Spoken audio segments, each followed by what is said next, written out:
teman-teman semua, kembali lagi bersama kami di podcast Sebarwangi, sehat bareng Rumah Sakit Bethesda Lempuyang Wangi.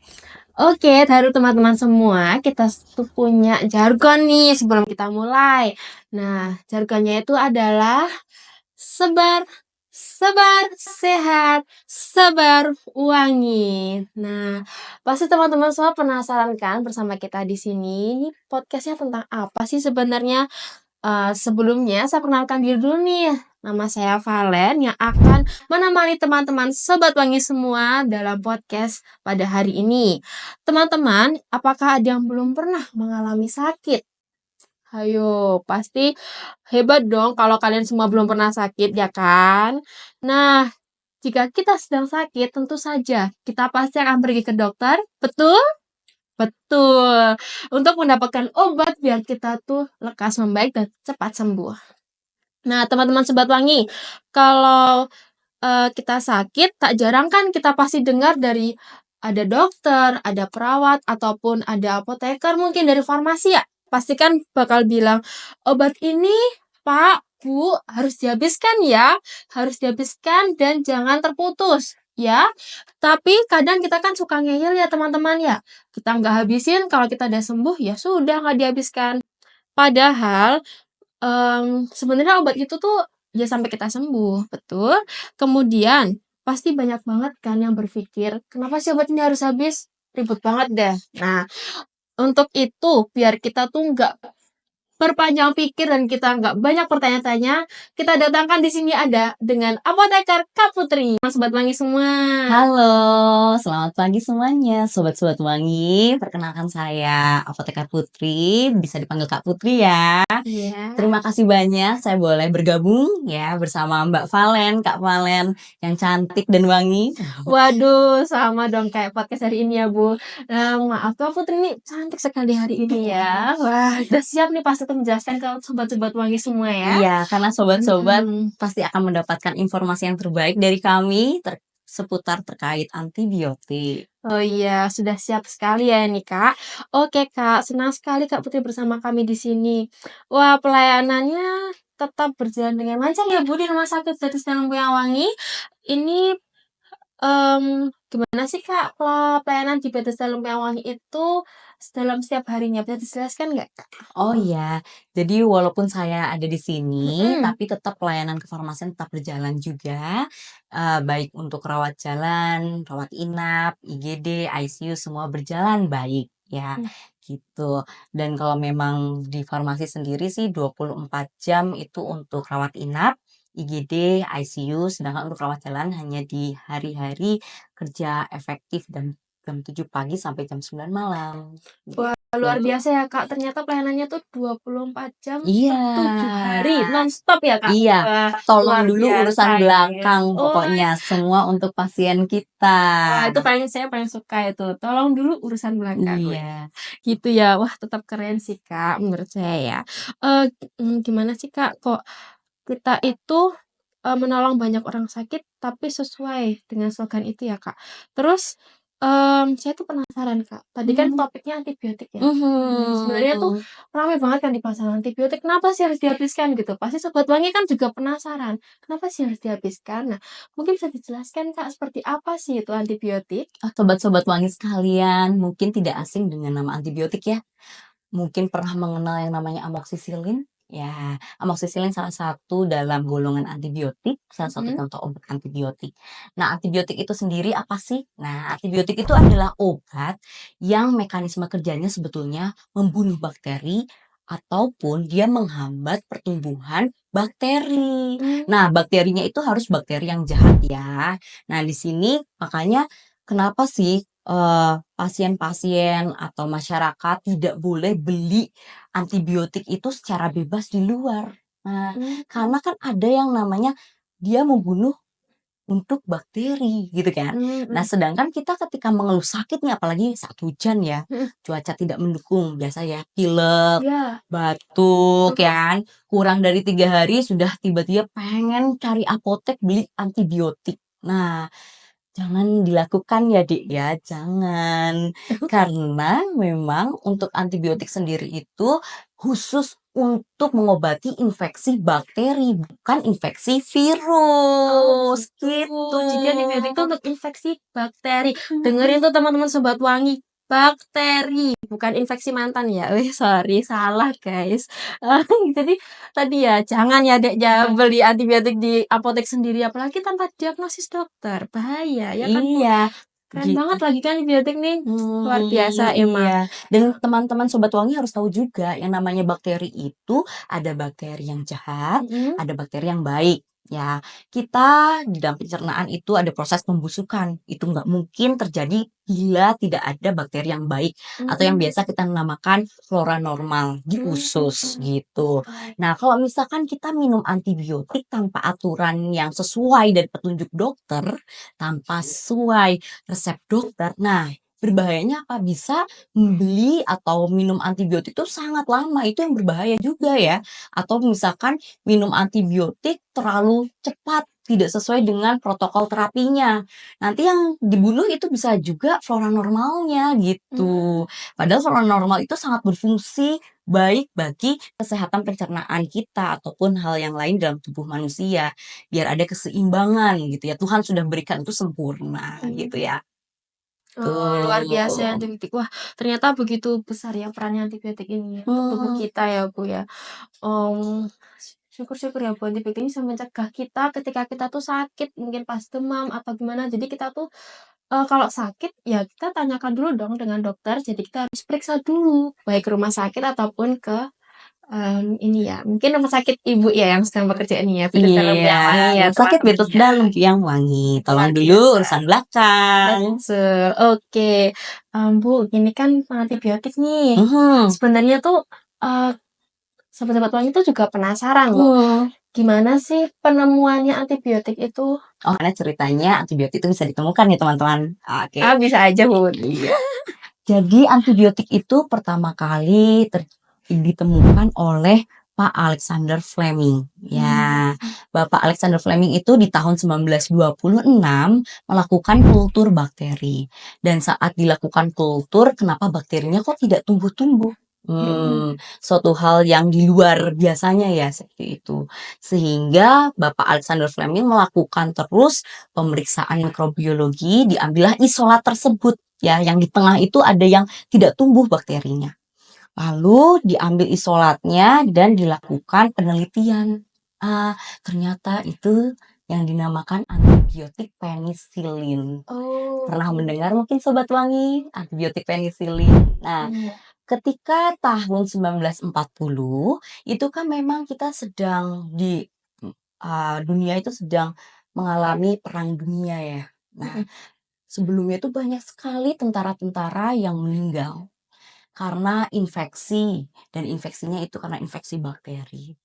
Sehingga tahun 1940 ketika penisilin itu diluncurkan, ditemukan oleh Bapak Alexander Fleming, terobatilah infeksi-infeksi bakteri.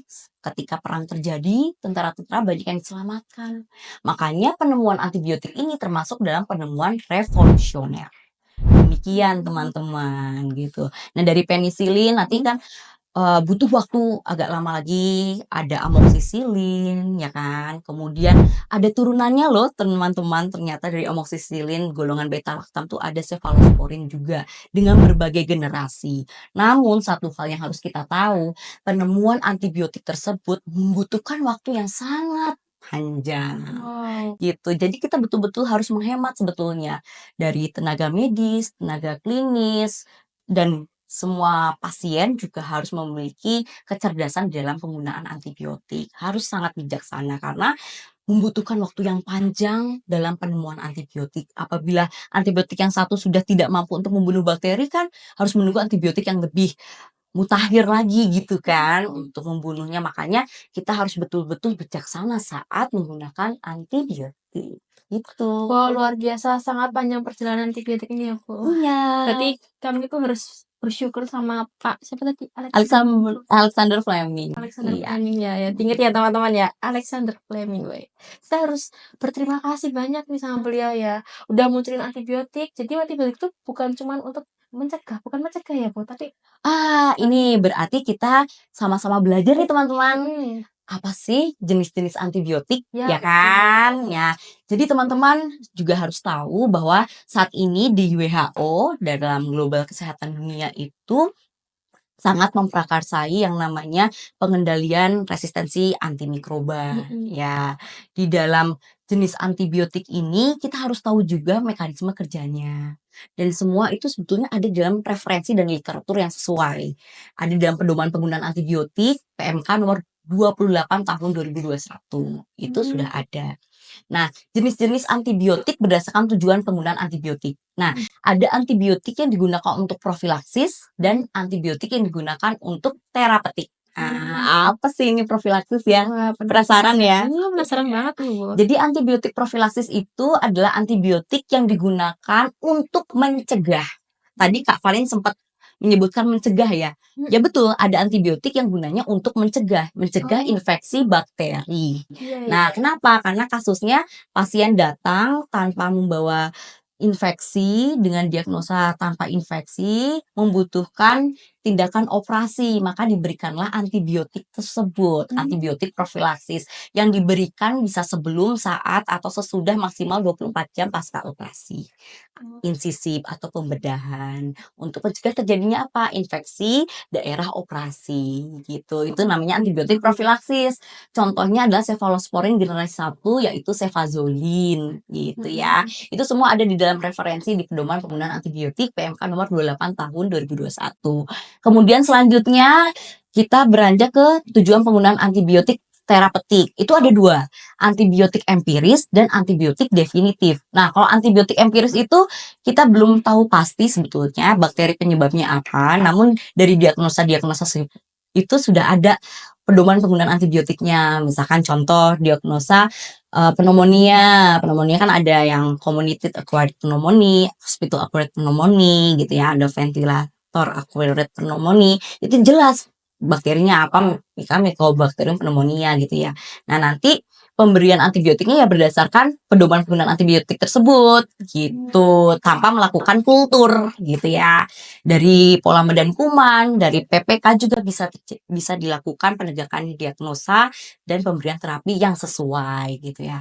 Lalu kalau yang satu lagi terkait terapeutik adalah antibiotik definitif. Jadi antibiotik itu baru bisa dikeluarkan apabila sudah dilakukan kultur gitu ya. Sudah dilakukan kultur, sambil menunggu hasil kultur diberikan antibiotik sesuai protokol terapinya. Makanya kalau misalkan update saat ini ada pemberian antibiotik yang dibagikan kelas Access, Watch, Reserve. Nah, yang reserve ini yang namanya antibiotik definitif. Jadi seperti rajanya, kalau misalkan di dalam kerajaan itu mmm, rajanya, kingnya gitu ya.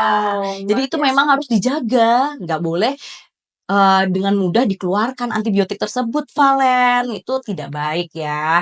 Harus tepat guna, tepat indikasi. Makanya toh antibiotik itu nggak boleh beli bebas di luar ya. Oh, iya, Seribet itu gitu loh ya. iya, Jadi memang ada indikasi-indikasi tertentu gitu. Kemudian nanti kita bicara terkait jenis antibiotik berdasarkan mekanisme kerjanya. Ada antibiotik yang dibagi berdasarkan concentration dependent, jadi pengaruh dari konsentrasi antibiotik di dalam darah gitu. mmm, Itu mempengaruhi efektivitas antibiotik ke dalam tubuh untuk membunuh bakteri-bakteri patogen atau yang jahat tersebut.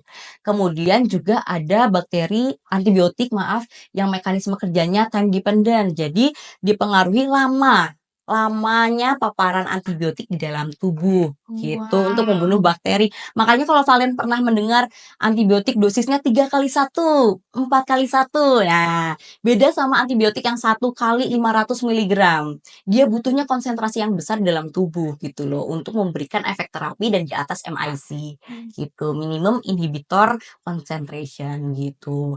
Nah, kalau misalnya time dependent ya karena waktunya itu yang harus sesuai. Makanya pernah mendengar kalau misalnya harus minum antibiotik tepat pada waktunya, ya itu. Karena dia ada memang proses mekanisme kerja time dependent-nya, oh, begitu. gitu. Jadi kalau misalkan pernah mendengar antibiotik harus diminum tiap 12 jam, ayo sobat-sobat wangi, minum tiap 12-nya kapan? Pagi malam, pagi siang, atau pagi sore? WS bujang. Jangan, kita jelaskan dulu Kak, biar Iya. penasaran dulu. Iya, itu tidak boleh ya. Iya. Sobat-sobat wangi sekalian, jika memang antibiotik diminumnya itu tiap 12 jam, itu memang 2 kali 1 ya. Gitu. Jadi 2 kali 1 itu berarti artinya dalam 1 hari kan 24 jam. Kalau 2 kali 1 berarti dibagi 2 tuh. Jadi 12 jam. Makanya bisa minum sesuai waktu makan kita misalkan. Itu paling mudah ya. Misalkan kita biasa makan nih jam 8 pagi. Nah, berarti nanti misalkan disetting antibiotik itu diminum jam 8 pagi dan 8 malam gitu ya. Itu sesuai dengan resep dari dokter ya, teman-teman. Kan ada dosisnya, 2 kali 1 tablet gitu ya. Nanti misalkan atau 2 kali 1 kapsul, tiap 12 jam tentukan waktunya. Misalkan jam 8 pagi, 8 malam. Kalau saran saya sih minum obatnya mengikuti waktu makan kita untuk memudahkan kita untuk mengingat gitu ya. Misalkan makannya jam 8 pagi, oke 8 pagi 8 malam, 7 pagi 7 malam gitu, atau 9 pagi 9 malam. Kalau misalkan minum antibiotiknya dosisnya itu 3 kali 1 tablet, nah itu juga jangan pagi siang malam ya, tapi harus ditentukan waktunya tiap 8 jam Jam gitu. berapa aja itu Kak? Paling mudah itu jam 6 pagi, 2 siang, dan jam 10 malam. Seperti itu. Harus tepat pada waktunya ya teman-teman gitu. Luar biasa. Iya. Sungguh panjang perjalanan ini tentang antibiotik ya Kak. Gitu. Sekompleks itu loh antibiotik. Jadi memang kita harus memiliki kecerdasan di dalam membeli, di dalam menggunakan antibiotik. Iya, jangan sampai lupa ya teman-teman Sobat Wangi ya. Sangat penting itu antibiotik ya. Nggak cuma berangkat sekolah yang harus on time, nggak cuma berangkat kerja, tapi antibiotik pun juga harus on time ya, Betul Kak. sekali. Gitu ya Kak Kak ya. Valen. Luar biasa, ada dari jenis, dari cara minum obat, lamanya minum obat antibiotik ya Kak ya.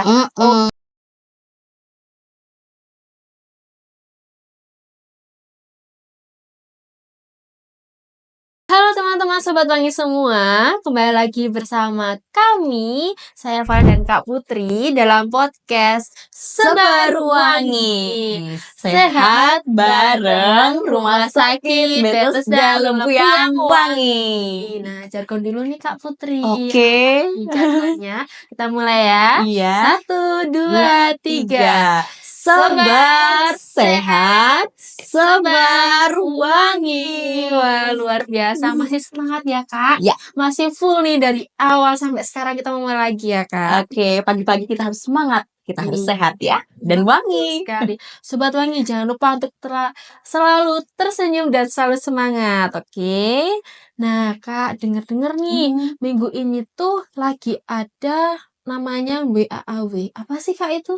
Oke, teman-teman, sebagai informasi, jadi dari tanggal 18 sampai 24 November, seluruh dunia sedang melakukan aksi-aksi bagaimana melawan resistensi antimikroba. Namanya WAAW, World Antimicrobial Awareness Week. Gitu. Oh, begitu. Iya. Di sini juga memberikan edukasi kepada teman-teman sobat-sobat wangi sekalian ya, bahwa kita betul-betul harus peduli bagaimana sih agar mencegah resistensi antimikroba. Tadi mungkin kita lebih banyak bahas terkait antibiotik ya, Val. Betul. Ya, jadi antimikroba mungkin akan saya sampaikan juga nih, Val. Jadi kalau antimikroba itu bukan hanya antibiotik, teman-teman, sobat wangi. Jadi kalau antimikroba itu bisa ada antivirus, ada anti jamur gitu, antibiotik, macem-macem. Nah, sama sebetulnya mekanismenya seperti itu. Kak, dengar tadi kan kalian dengar Kak Putri jelasin antimikroba, antivirus. Iya. Wah, itu sama gak sih Kak kayak virus corona itu loh Kak, yang pernah tenar banget itu tahun lalu. Iya, makanya gini, karena tadi spesifik ya, kalau antivirus berarti memang dia obat untuk membunuh infeksi virus gitu. Tapi kalau antibiotik, dia betul-betul obat spesifik membunuh infeksi bakteri. Jadi gitu. beda ya, Kak? Beda. Jadi makanya hati-hati. Kadang-kadang kan ada kita ngeluh sakit batuk, pilek gitu ya. Belum sampai 3 hari gitu kan. Belum ada demam. Jangan langsung minum antibiotik, belum tentu. Bisa jadi itu karena infeksi virus biasa gitu ya. Infeksi virus itu sebetulnya dia bisa sembuh sendiri teman-teman. Dengan kekuatan daya tahan tubuh kita gitu. Nah nanti namanya itu self-limited.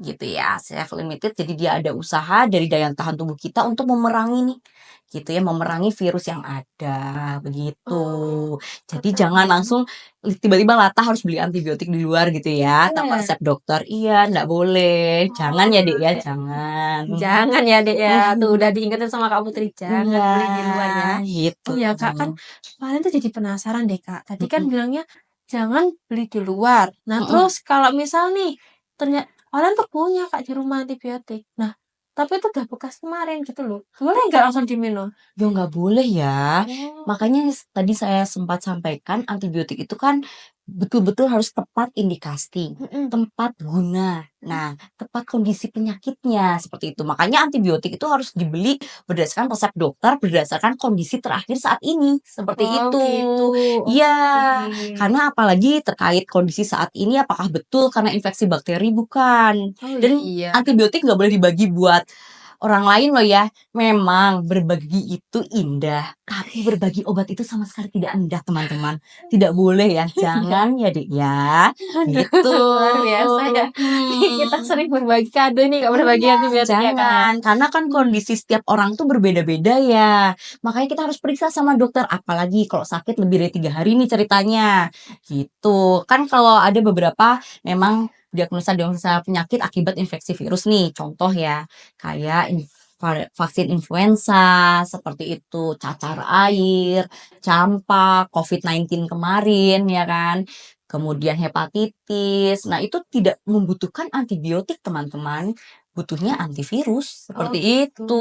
Jadi kalau Oke. kita merasa nggak enak badan langsung minum antibiotik, oh jelas salah ya, gitu. Harus dilihat dulu kondisi kita, lebih dari 3 hari segera konsul ke dokter, agar dokter meresepkan sesuai kondisi diagnosa yang tepat dari kondisi terakhir kita, begitu. Oke, Baru Kak. diberikan antibiotik. Tapi lagi pula untuk mekanisme antibiotik itu sendiri kan juga mengikuti dosisnya, Dek. Jadi bisa dosis itu dipengaruhi oleh PKPD namanya kalau dari farmasi ya, namanya farmakokinetika dan farmakodinamika obat. Mmm, Penasaran nggak? Penasaran kan teman-teman apa itu farmakokinetika dan farmakodinamika obat? Ya, karena memang antibiotik atau seluruh obat itu dosisnya dipengaruhi oleh farmakokinetika dan farmakodinamika obat. Untuk farmakokinetika itu lebih singkatnya seperti ini. Bagaimana sih nasib obat di dalam tubuh manusia? mmm. Ada prosesnya. Seperti Oh itu, iya. Kak Valen. Jadi ada proses absorpsi, penyerapan, kemudian ada distribusi, metabolisme, dan ada eliminasi, seperti itu. Nah, itu dipengaruhi banyak hal kan, gitu. Sedangkan kalau farmakodinamika obat, bagaimana sih efek obat terhadap tubuh kita, Mmm, begitu. Itu. wah luar biasa. Makanya itu mempengaruhi dosis antibiotik, gitu. Mmm. Jadi memang tidak boleh ya kita beli antibiotik tanpa ada anjuran dokter, Oke, gitu. baik Kak. Wah, luar biasa ya. Keren sekali nih antibiotik ini ya untuk Mhm, pertahanan tubuh kita ya Kak ya kalau mhm, sakit-sakit. Nah Kak kan tadi kalau misalnya kita minum obat nggak teratur, mmm. lupa minum obat, kan bakteri itu jadi resisten ya tadi saya. Iya, betul, Nah, resisten. kalau misalnya resisten itu penyebabnya apa tuh Kak yang resistennya tuh? Apa sih yang menyebabkan, bakteri itu resisten ya kan? Mhm. Banyak hal. Nah, saya infokan juga, saat ini juga sudah banyak ya peternakan-peternakan misalkan ayam, kemudian sapi, itu juga yang sudah diberikan antibiotik, gitu ya. Dan Mmm. itu, sudah menjadi faktor salah satu yang menyebabkan, resistensi antibiotik, demikian. Oh gitu. Gitu. Kemudian juga salah satunya adalah dari faktor penggunaan antibiotiknya sendiri. Jadi dalam faktor penggunaan antibiotik kita, apakah pemberian antibiotik itu dosisnya terlalu banyak kita minumnya, ataukah dosisnya terlalu kecil, atau salah indikasi gitu. Seharusnya tidak diberikan antibiotik, malah diberikan antibiotik. Seharusnya itu infeksi virus, malah diberikan antibiotik. Jadi tidak tepat, teman-teman. Nah, itu sebetulnya faktor-faktor pencetus terjadinya resistensi. Mmm. Jadi gitu. Makanya antibiotik itu punya proses pertahanan tubuh gitu ya. Gitu, Wow. untuk melawan Wah, gitu. keren. Bakteri itu punya proses pertahanan tubuh terhadap antibiotik gitu. Wow, sungguh luar biasa ya Kak pertahanannya itu. Mhm. Oke, teman-teman Sobat Wangi, masih penasaran kan mau bahas apa lagi nih kita nih? Nah, selanjutnya Kak, Mhm kalau udah resisten nih, terus mhm. kan pasti ada namanya tuh efek samping obat ya Kak? Ya Oke. itu apa ya Kak? Coba Kak Putri bisa jelaskan mungkin? Ya, jadi, hal yang bisa kita bayangkan ketika terjadi resistensi antimikroba ya, atau antibiotik, di dalamnya ketika antibiotik yang satu ini, misalkan kan antibiotik itu punya tahta ya sepertinya. Jadi kayak ada Access, Watch, Reserve. Jadi antibiotik pertama, kelas pertama yang harus dikeluarkan itu termasuk golongan antibiotik Access. Ketika antibiotik ini mengalami resisten, dia akan naik lagi ke antibiotik yang lebih poten atau lebih kuat seperti itu. Nah, itu yang ditakutkan akan menyebabkan kalah gitu deh. Jadi penyakit itu tidak akan sembuh-sembuh kepada pasien karena bakteri yang seharusnya dibunuh oleh antibiotik tersebut tidak semuanya itu benar-benar mati. Dia memberikan proteksi yang namanya apa ya, pertahanan tubuh gitu ya dari bakterinya dengan mutasi gen gitu. Dari DNA-nya mengalami mutasi, dinding selnya sudah merubah, dia lebih siap lagi mendapatkan serangan antibiotik yang sama gitu ya. Jadinya akhirnya bakteri yang patogen yang harusnya dibunuh itu berubah menjadi bakteri resisten Oh gitu. gitu. Ya, jadi sangat berbahaya gitu kan. Akhirnya pasien tersebut sulit untuk sembuh gitu. Dengan antibiotik yang sama harus naik lagi ke antibiotik yang kelasnya di atasnya. Loh, berarti, nakutin ya Kak, kalau semisalnya kita nggak tepat gitu loh minum obat yang nggak sampai habis, berarti Mhm. juga tubuh kita yang kena ya? Iya, tubuh kita sendiri nanti yang kena. Jadi makanya kita harus betul-betul bijaksana saat kita menggunakan antibiotik. Ketika beli betul-betul harus resep dokter dan ketika konsumsi tepat waktunya, ya kan? Nah, Tepat indikasinya, tepat frekuensi pemberiannya gitu. Dan jangan apa ya, jangan menyerah seperti itu ya. Mungkin kadang-kadang kita merasa ketika minum antibiotik hari kedua sudah merasa sehat bugar nih oh gitu iya ya. betul. Sehat bugar. Terus ya sudah tidak akan saya lanjutkan lagi nih minum antibiotiknya. Jangan ya Dek ya. Itu ada proses yang dinamika resistensi mulai terjadi juga gitu ya ketika kita menyetop antibiotik tersebut. Karena yang namanya antibiotik itu ada standar terapinya, standar waktunya, pemberiannya seperti itu berdasarkan mekanisme kerja obat dan durasi pemberian Oh, gitu. baik Kak Putri, berarti Mm, memang harus selalu tepat ya, iya biar betul. kita tuh langsung sembuh gitu. Gitu. Dan ada juga mungkin teman-teman bisa tahu ada antibiotik yang durasi pemberiannya sampai 6 bulan mungkin untuk pengobatan TB. Wow, lama Ya, sekali ya Kak? tuberkulosa. Iya, Nah, itu contohnya. Nah, itu antibiotik tersebut memang, harus diminumkan selama 6 bulan namanya. Ada fase intensif, ada fase lanjutan gitu. Walaupun diminumnya tiap hari, tapi jangan pernah menyerah, harus terus kita minum sesuai aturan waktunya gitu ya. iya. Karena berbahayanya apa yang ditakutkan ketika kita lagi-lagi menghadapi yang namanya minum antibiotik tidak sesuai waktunya atau Mhm. kita sudah menyerah nih, Oh iya? misalkan nanti ya ditakutkan akan timbul yang namanya multiple drug resistant organism Oh atau MDRO. Nah oh, itu nanti akan timbul bakteri-bakteri resisten. Tambah bahaya. Jadi wah, bagi teman-teman, sobat-sobat Wani sekalian, mungkin di antaranya ada yang sedang mengkonsumsi antibiotik selama 6 bulan, tetap semangat, pasti akan sampai garis akhir karena banyak juga survival TB ya yang akhirnya berhasil menyelesaikan sampai 6 bulan paripurna atau bahkan lebih, tapi mereka kembali mengalami kondisi yang jauh lebih baik, lebih prima dari sebelumnya, telah berhasil membunuh Mycobacterium tuberculosa sendiri. Gitu. wah, terima kasih Kak Putri semangatnya, semangatin Iya. Kak Putri loh, harus semangat loh Sobat Semangat ya. Wangi loh. Oke. Oke Kak, nah lagi Kak, penasaran nih, pasti Mm-mm. Sobat Wangi kan juga punya mungkin tetangga atau sahabat atau saudara yang mungkin sedang hamil, wanita Hmm. hamil begitu, atau mungkin yang sudah usia usia lanjutan atau anak-anak mungkin Kak. Nah, Oke. itu gimana sih Kak perlakuannya antibiotiknya Kak? Oke, baik. Pertanyaan yang sangat menarik. Jadi Iya. terkait wanita hamil maupun anak ya, dewasa, mungkin remaja ya. Itu semua pemberian antibiotik berdasarkan dosisnya ya. Mhm. Kalau anak itu harus dihitung berdasarkan berat badan gitu. Oh, gitu. Dan juga ada beberapa antibiotik yang memang kontraindikasi diberikan kepada anak-anak gitu. Makanya kalau misalnya anak sakit jangan langsung beli antibiotik ya. Gitu. Iya, Ada iya. efek-efek yang tidak baik gitu yang bisa terjadi kepada anak. Sedangkan kalau untuk wanita hamil juga ada antibiotik yang berbahaya juga pengaruhnya kepada janin.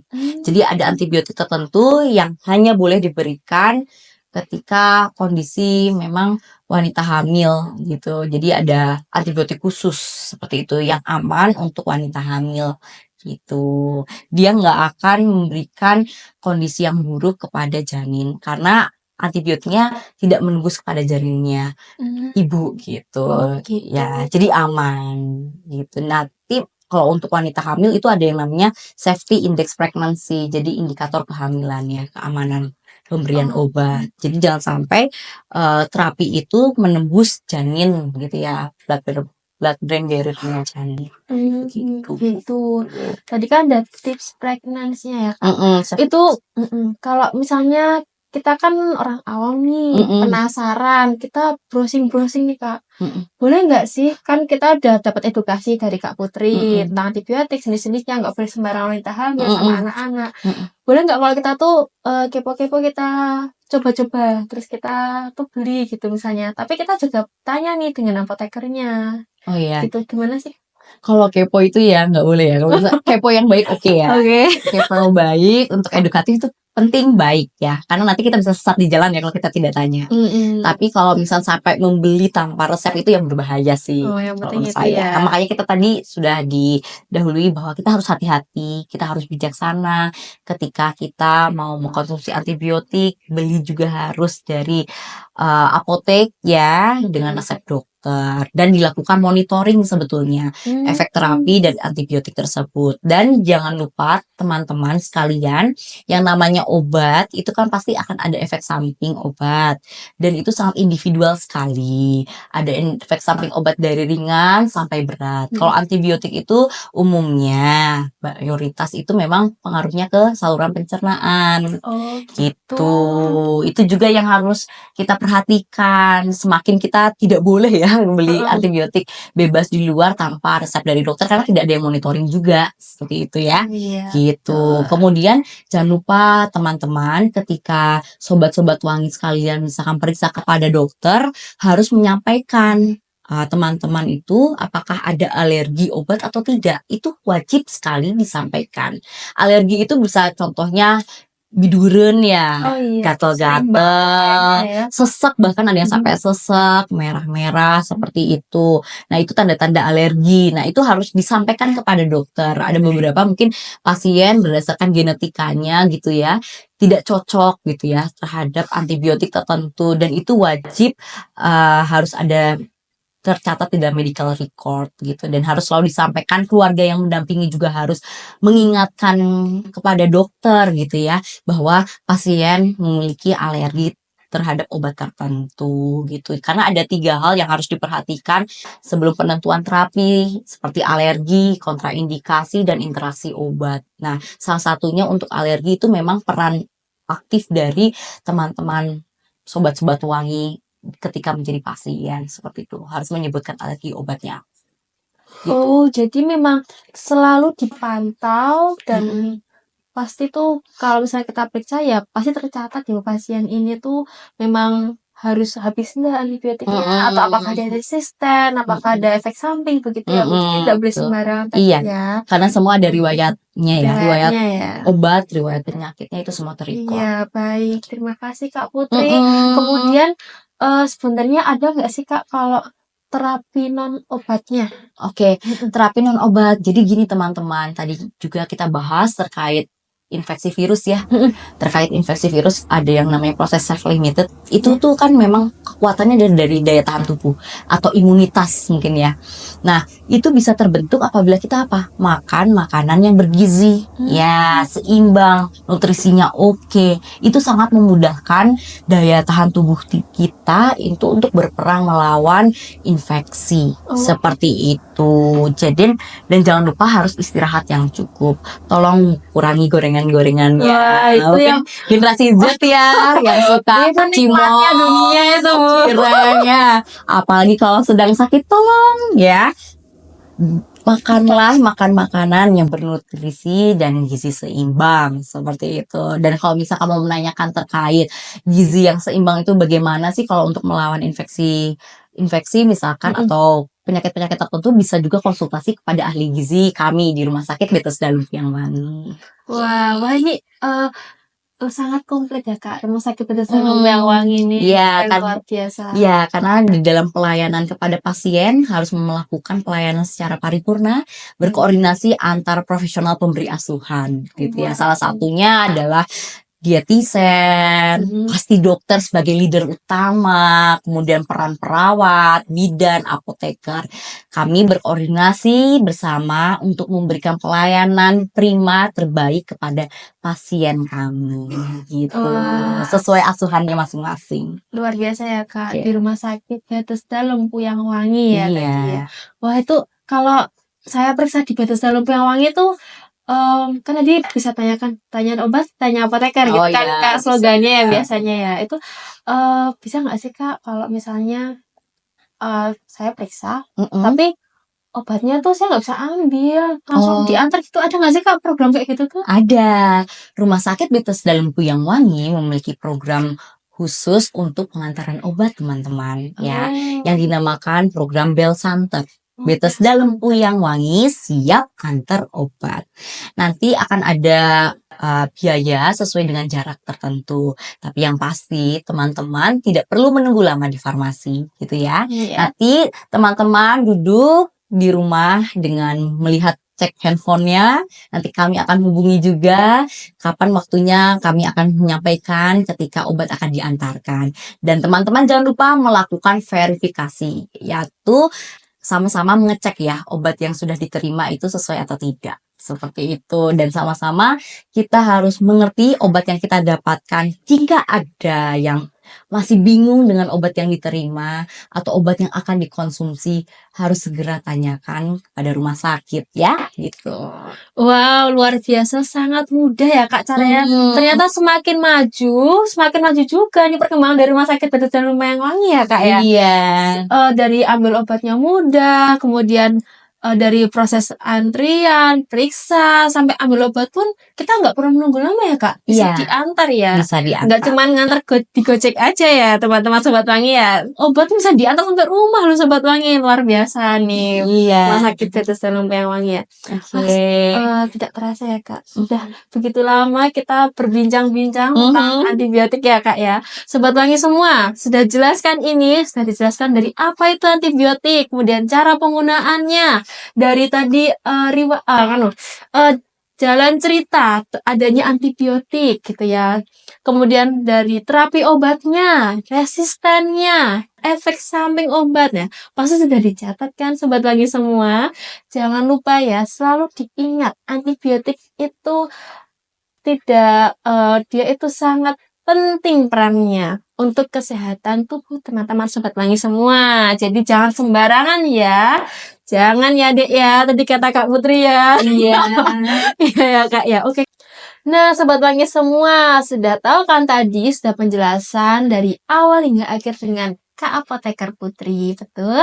Nah, sebelum penutup nih Kak, mau denger nih close statement-nya dari Kak Putri, silakan. Terima kasih Kak Valen. Halo sobat-sobat Wangi sekalian. Sudah lumayan ya tadi edukasi kita bersama kepada sobat-sobat Wangi. Untuk inti-intinya mohon dicatat, dipersiapkan pulpennya. Oke. Yang pertama terkait antibiotik.